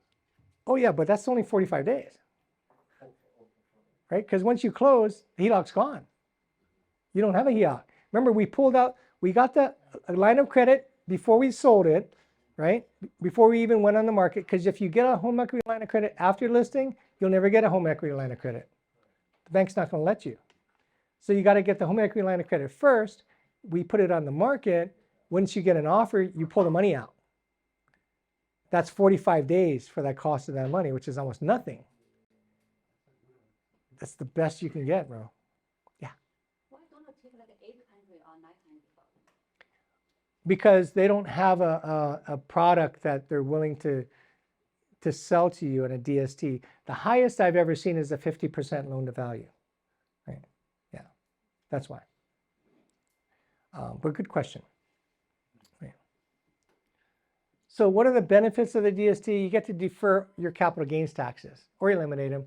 State level is 7.25 as again, 20% for federal with your adjusted gross income of over 400, which almost all of you are going to have. You add another 3.8% on top of that. Right. And then you got to apply all the proceeds to the replacement property. Right. Once you touch money, all the money you touch, you're taxed on at about a 30% rate of that. You can exchange for multiple properties, right? You can sell multiple to buy one. You can sell one to buy multiple, right? You have ability to do that. You know, basically you can create greater diversification in your portfolio or consolidation.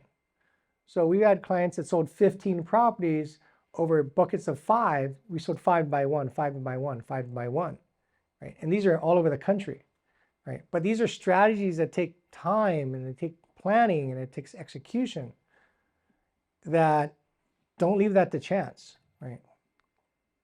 And it's also one of the best estate planning tools you got because most people don't know about it, so they pay the tax and they say it's okay because it's more money, it's money that they didn't have, and that's true. Bottom line is, man, what could your family have done with all that money? Right? Yeah. Can you leave this trust to someone? Yeah, of course. Yeah, absolutely. And so what happens when you have, let's say you had the DST and you passed away, when it comes to maturity, your kids get a step up in cost basis, no capital gains tax. And it's already divisible. You don't have to worry about selling anything, right? Because it'll automatically liquidate upon its maturity. So, this DST, you're buying the shares in that, right? Interest in, yeah. So when you sell it, how would you sell it? Isn't it? Oh, you're not selling it. You're not selling it. They're selling it. They're going to tell you when it's going to be sold. But if you wanted to get out of it, You can't. you can't. Well, I shouldn't say that. You can, but you're not going to get all your money back.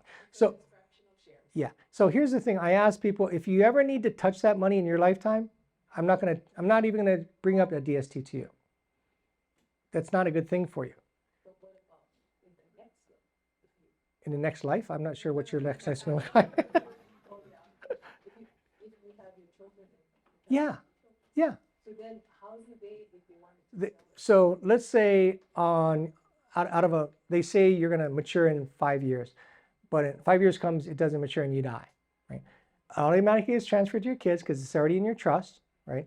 But when the DST company says, I'm going to sell, they're going to contact your kids. They're going to say you're going to sell it.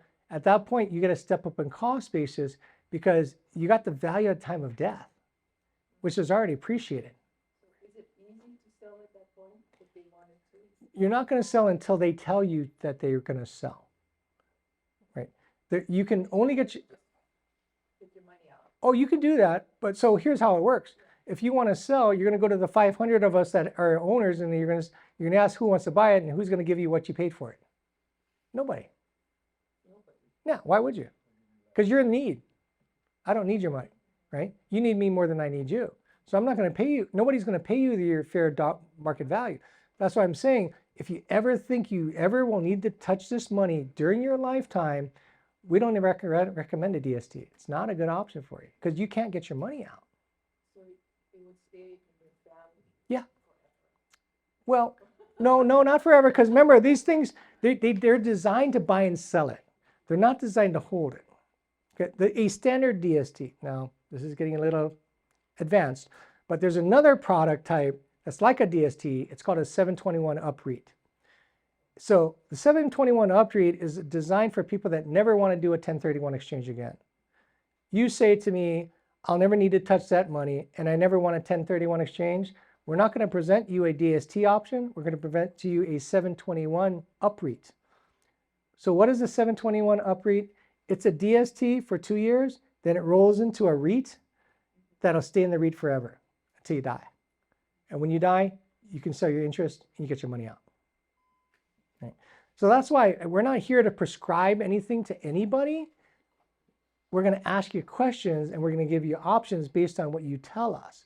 There's a lot of people in the market that are going to tell you what to do. That's not us. We're going to give you options based on the questions that we ask you, right?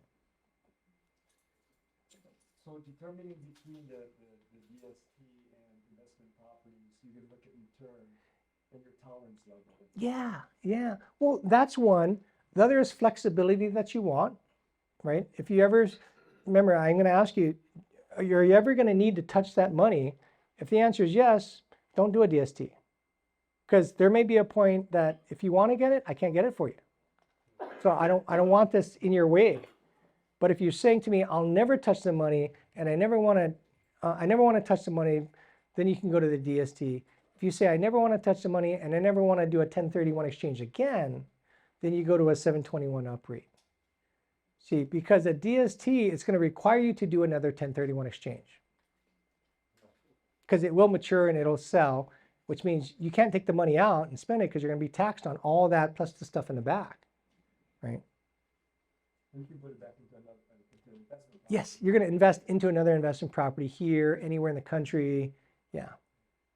So what my understanding is, for example, you put $20 into the DST, maybe you got 4% back each year. However, the $20 will not be touched until the end of your life. The principal, correct. So you're not going to be touching the principal, but you're getting cash flow. And I think what we got to add is the 5 principles of building wealth. If you can make a note of that, Brandon, 5 principles of building wealth. Let me go over that really quickly. In building wealth in real estate, there's 5 principles that I kind of made up, but they're real. Number 1 is cash flow. Okay, that's cash on cash return. Every month I put $1 million in there. They give me 4% back, right? I'm getting that a month every month, right? That's cash flow. So you got cash flow. You get appreciation. Over time, this value of the property is going to rise. The DST, you get appreciation too.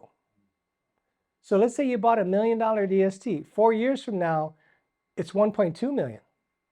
4% rise every year times 5 years, that's $200,000. You get that upon sale. So you get cash flow, you get appreciation, you get leverage. Leverage is getting a loan. You can do a leveraged DST, and you can use the property through a 1031 exchange. You can't do a 1031 exchange with a motorboat or a jet or anything that you have. It has to be real estate. It can't be gold. It can't be your stocks, right? You can leverage these assets. And so DST has appreciation, has depreciation. In addition, remember we talked about depreciation? Guess what? The DST that give you the depreciation as well. It's like, holy smokes, you get everything. You get appreciation, you get depreciation, you get cash flow, you get leverage, you get 1031 exchange. You get all 5 for somebody who never wants to touch the money. Right? If you know you'll never need to touch the money in your lifetime, it could be an option. If you, in part of that, we walk you through what life would look like if you needed care. So we ask questions that most people don't ask. Do you have long-term care insurance? Right? Do you have disability insurance? Right? Because in the event you need care, do you guys know how much it costs every month? It's $10,000 to $20,000 a month. And if you last 3 years, which is the average, that's a lot of money. So we pencil that out for you. We help you understand that there's going to be a need-based situation for you financially, and this is what it'll likely look like because we know what it looks like because we've been doing this so long. We want to make sure you're prepared to not have to be in a situation where you, oh, shucks, I wish I had this, right? We want you to be in front of that stuff, right? Yeah. On Yep. this DST, there is no maturity date.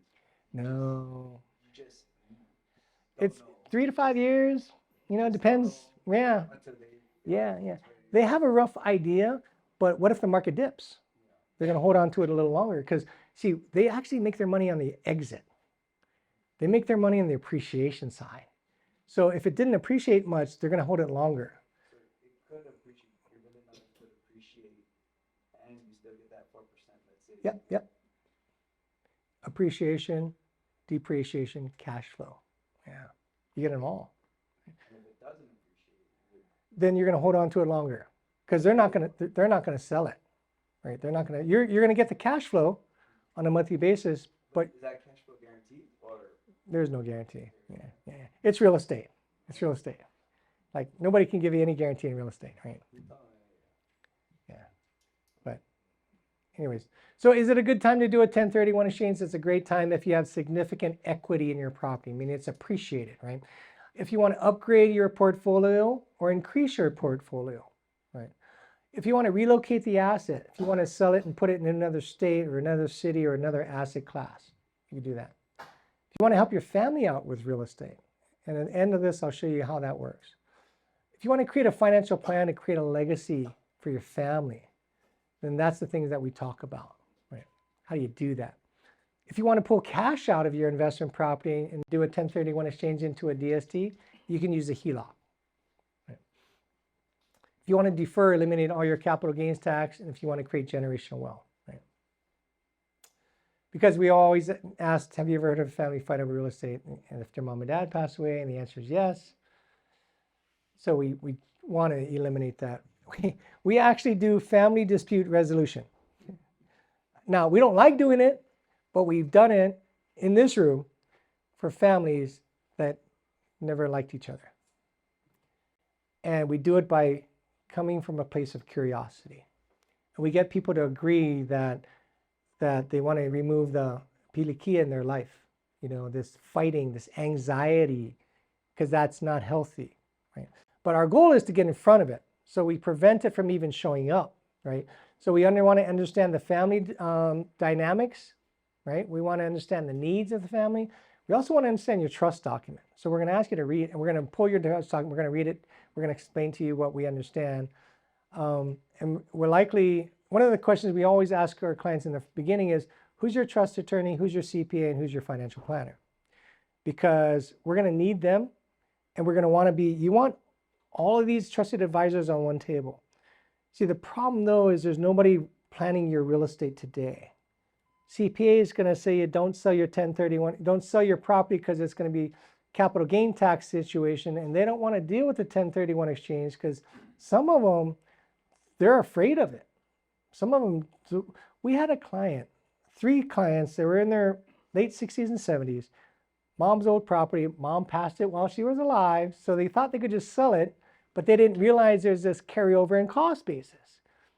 When I explained that to them and said, well, you're going to have a tax consequence here, that's hugely significant.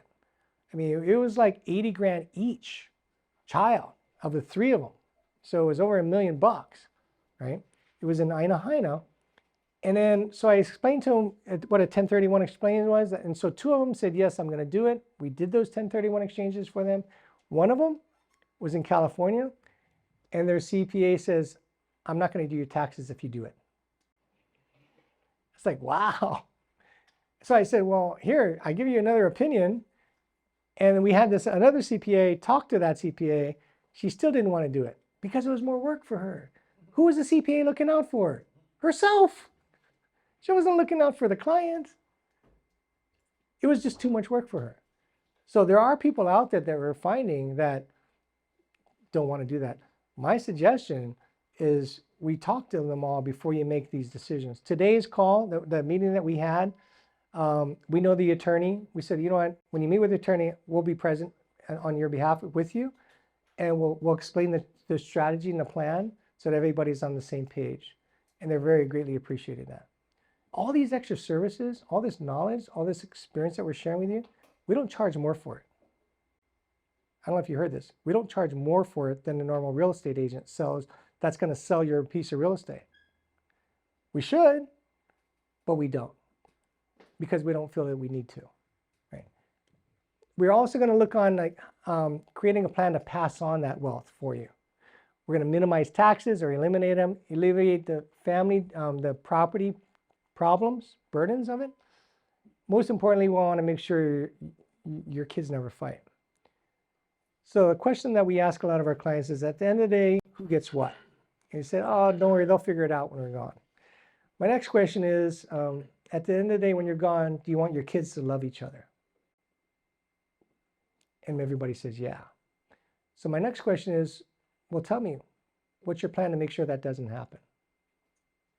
Today, we had a family that says, this person, there's 2 kids. This person we like more than this person. So this person is going to get more than this one because we don't like their lifestyle. I said, I get that. I'm not here in judgment. I got you one question. At the end of the day, when you're gone, do you want your kids to love each other? He goes, yeah. How's that going to work when you're dead and one guy gets more than the other? So I asked her, you and your husband, you're not married anymore, you're brother and sister. What if your brother gets $1 million more than you? How do you feel about that? She says, I guess I wouldn't like it. That's what you're doing. So she rethought about her plan. Okay. I'm not here to tell you what to do. I'm here to ask you questions to help you self-discover your best role and route to building and protecting wealth, right? Because we believe in the power of curiosity over judgment. We're not going to place judgment on that, and that we believe that a guided self-discovery can install movement for you. We're going to help you move forward under your terms and time, right? So here's an example of a lady that came to one of our seminars years and years ago. Mom comes to us and says, she comes to one of our seminars. She says, you know, I want to do a 1031 exchange, and I'm worried about my kids. I said, already they're not getting along, and I see my nieces and nephews fighting over the real estate after my sister died because she didn't have a plan. And the plan was everybody share it. Well, that doesn't work out so well. So what can you do for me? I said, well, here's what we could do. Just an idea, up to you. In this example, I'm going to use round numbers. It's $1 million asset, right? She doesn't live there. It's an investment property. She has 4 kids.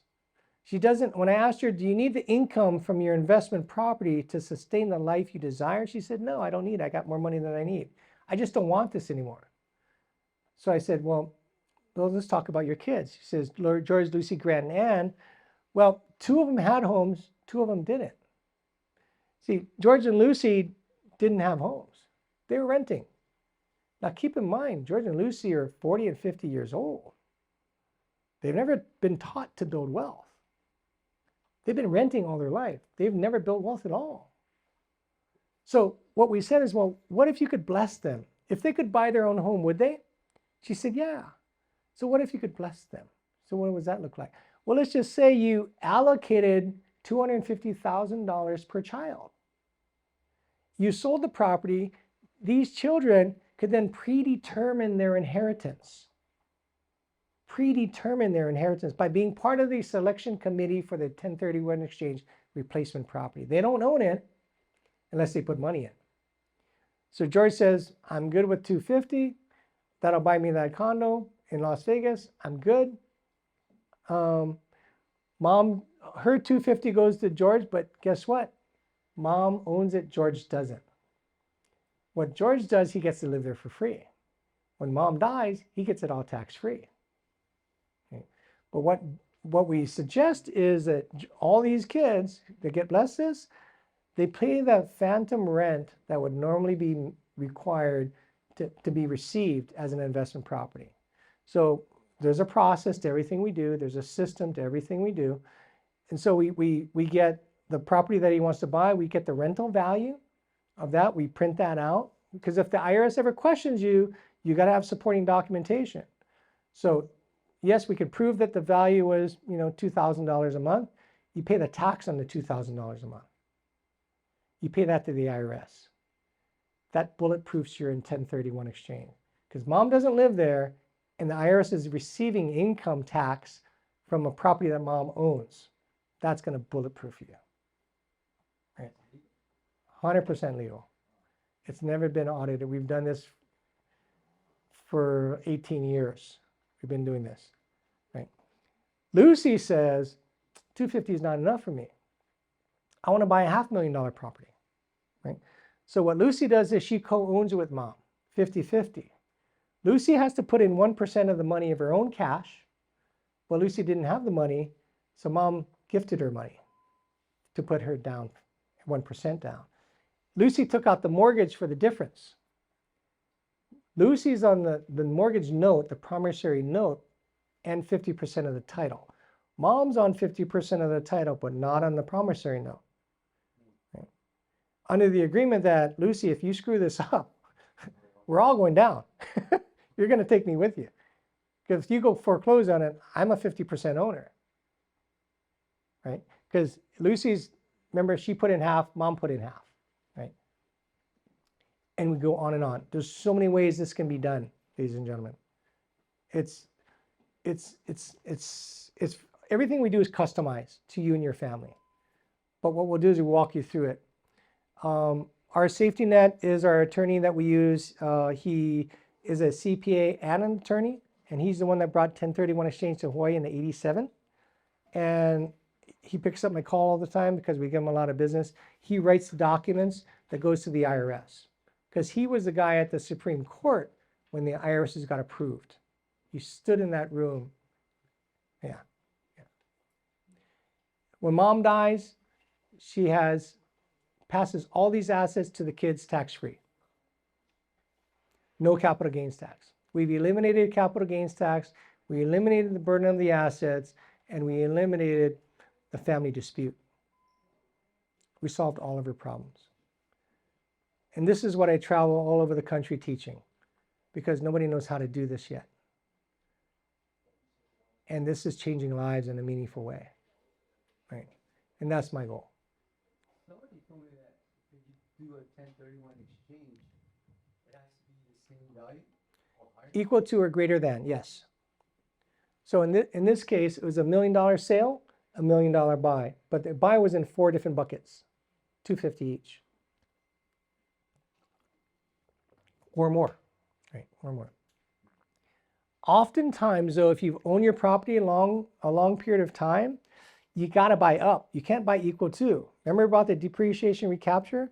You're going to have tax. So that's why we need to talk to the CPA. We all got to be on.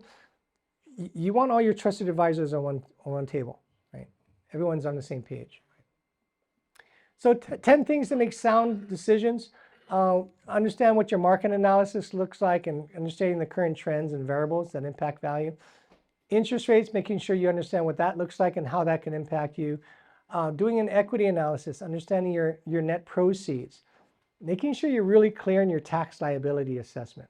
That's one of the biggest things that we say is, and I'm shocked that people don't understand this. Realtors, these are realtors that make a lot of money. They don't understand capital gain tax. Why? Because it doesn't impact them, right? We do a complete portfolio analysis because that's your wealth. You want to figure out how do you not pay tax on it? How do you transfer it? How do you help your family with what you have?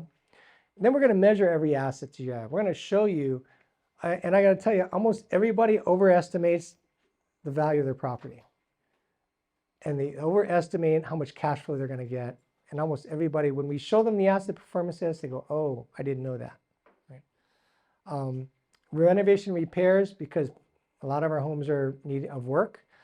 And then really generational wealth building. How do you pass on wealth without spoiling your kids, right? Without giving them cash, right? It's teaching them how to build wealth through this process, right? And then understanding compounding values, and then the family dispute, family feud prevention plan. To me, that's the most important thing. We're at a phase of life that, you know, I tell people money is good for the good it does. So my question is, what good do you want to do with it? What good do you want to do with it? My other question I ask you is, and I ask this to people my age and older, because I'm 60, I'm bottom of the baby boomers. But my question to you is, think about your wealth and think about your family and think about how you want to spend time while you're on this planet, because we know there's one thing that's true. We're all going to leave this planet one day. My question to you is, how many good summers do you think you got left? Just summers. Yeah. How many good summers do you think you got left? How many is that? I got to tell you, it's a finite number. It's not an infinite number. And the reason for my question is that is I want you to say, like, if you have all this wealth, why are you doing nothing with it? Why are you not building it or transferring it or protecting it, right? And what if you could take the money out and pay the capital gains tax, but then live that quality of life while you have the time? My wife and I, we spent a month traveling in January. We went snowboarding with our kids for 10 days. We spent 17 days in Vietnam and 3 days in Cambodia. That was a life-changing event for me, because I said to myself, coming down those temples in Angkor Wat, you know, like Tomb Raider, I could start feeling it in my hip. I said, holy smokes, I don't think I could do this at 70 or 80. I got to do this stuff when I can, while I'm healthy enough to do it. Because money is good for the good it does. So I challenge you to think about that. What good do you want to do with the time you got left, right? Because you want to create a real estate plan before it's too late. Most of these plans, they don't happen overnight. They take time. Right? So what is a real estate planner? A real estate planner thinks like a consultant and acts like a shepherd, and focuses all the activities on the needs of the family as it builds and transfers generational wealth. And our mission of our real estate planner community is to build a community of real estate planners that facilitate conversations, provide solutions, and execute plans to build generational wealth and accomplish the goals of the family. So we're not going to tell you what to do. We're going to ask you, we're going to give you options, and we're going to guide you down those routes, and we're going to shepherd you to the end. And at some point, we'll get paid. But we don't look at you as money. We look at you as a partner that we care for. We're going to take care of you and your family for generations to come, because that's what's important to us. Oh, question for you. For those of you who have a trust, where's your trust document today? At home? In a filing cabinet? What if the house burns down? Or when you die, what if nobody can find your trust your life insurance? I have a friend that, if I told you the company he owns, everybody would know it. His parents passed away within a week of each other, and both of them had $1 million life insurance. And guess what? He couldn't find it. There's no magical number you can call, by the way, just so you know. And say, hey, I lost my life insurance. You got my money? Because that's why they're in business. They're never going to come to you because of that. If you can't find your documents, ladies and gentlemen, your life insurance, your long-term care insurance, all your deeds, all of your bank accounts, what about your passwords? We partner with a company called Trustworthy. If you want it, you can scan it. You get a free trial. I think it's a 30-day trial. Yeah, 30-day trial. You can use that, click on it if you want on your phone, and you can get that. And you can store everything there, and you can have access to certain people on certain things that you want them to have access to. So if all bad things show up, somebody's going to know how to get to it, whatever matters to them, right? Whatever matters. So that's the end of our presentation. What questions do you guys have? No, I was just wondering, you were saying, what do you charge for this? Oh, good question. As you can see here, strategy sessions are typically $500, and you're going to get 1 hour for that. Now, if you say to us that I'm going to use my cousin's brother's sister's friend to sell my home, but I want you to help me, then that's what you pay, because we're not getting paid on the commission. But if you say to me, I'll give you an opportunity to interview for the job, to possibly sell my property and to help me with this, we waive all that. If you say to us you have somebody you're going to use to sell the property, it's a $500 fee. If you say to us, I'd like to consider you to help me, then it's free. It's free. There's no cost. We only get paid when we sell real estate. And by the way, we don't get paid for the DST.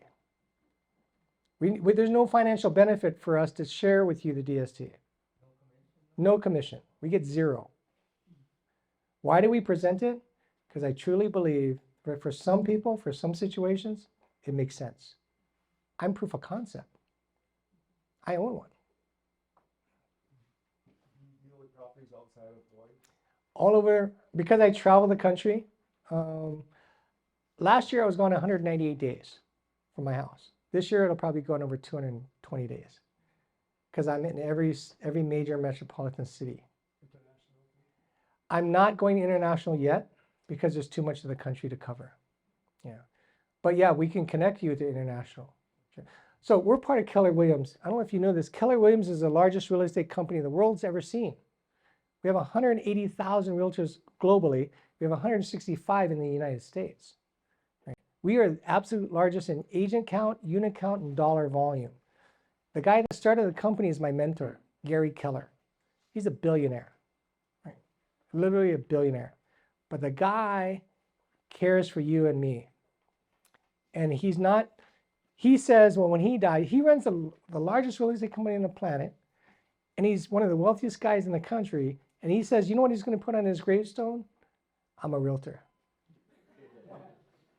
Because that's who he speaks like us. Because he cares at that level. He's not a corporate CEO that got a job because of, Wall Street. Anyways, this is a privately held company. Right? Yeah. It's a pretty fascinating story if you read him.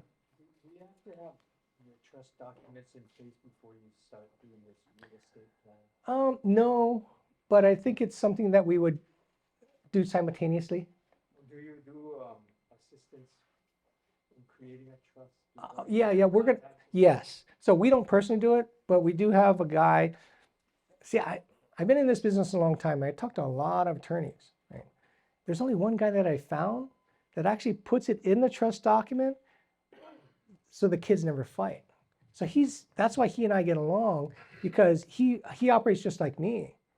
We look beyond your lifetime. We want to look for generations to come, and he's going to ask the same questions. At the end of the day, do you want kids to love each other? The answer is yes. We got to protect that.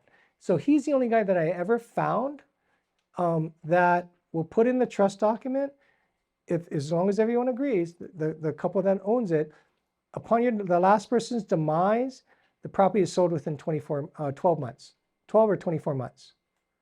And it gives you an option so that it's very clear in your trust document, so the kids never fight.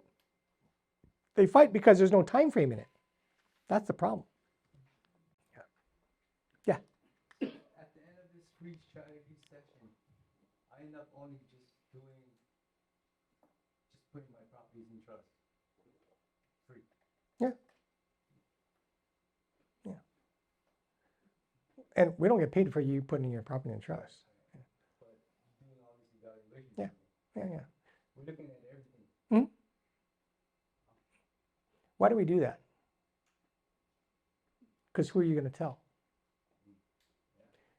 Again, we've been in business a long time. We're not going anywhere. we're one of the biggest real estate teams in the state ever has seen, right? We're not going anywhere. We got a huge operation and team that people really care. So thank you very much for coming. Please meet the crew. If you want to meet, again, we'll be happy to meet with you and stuff. So thank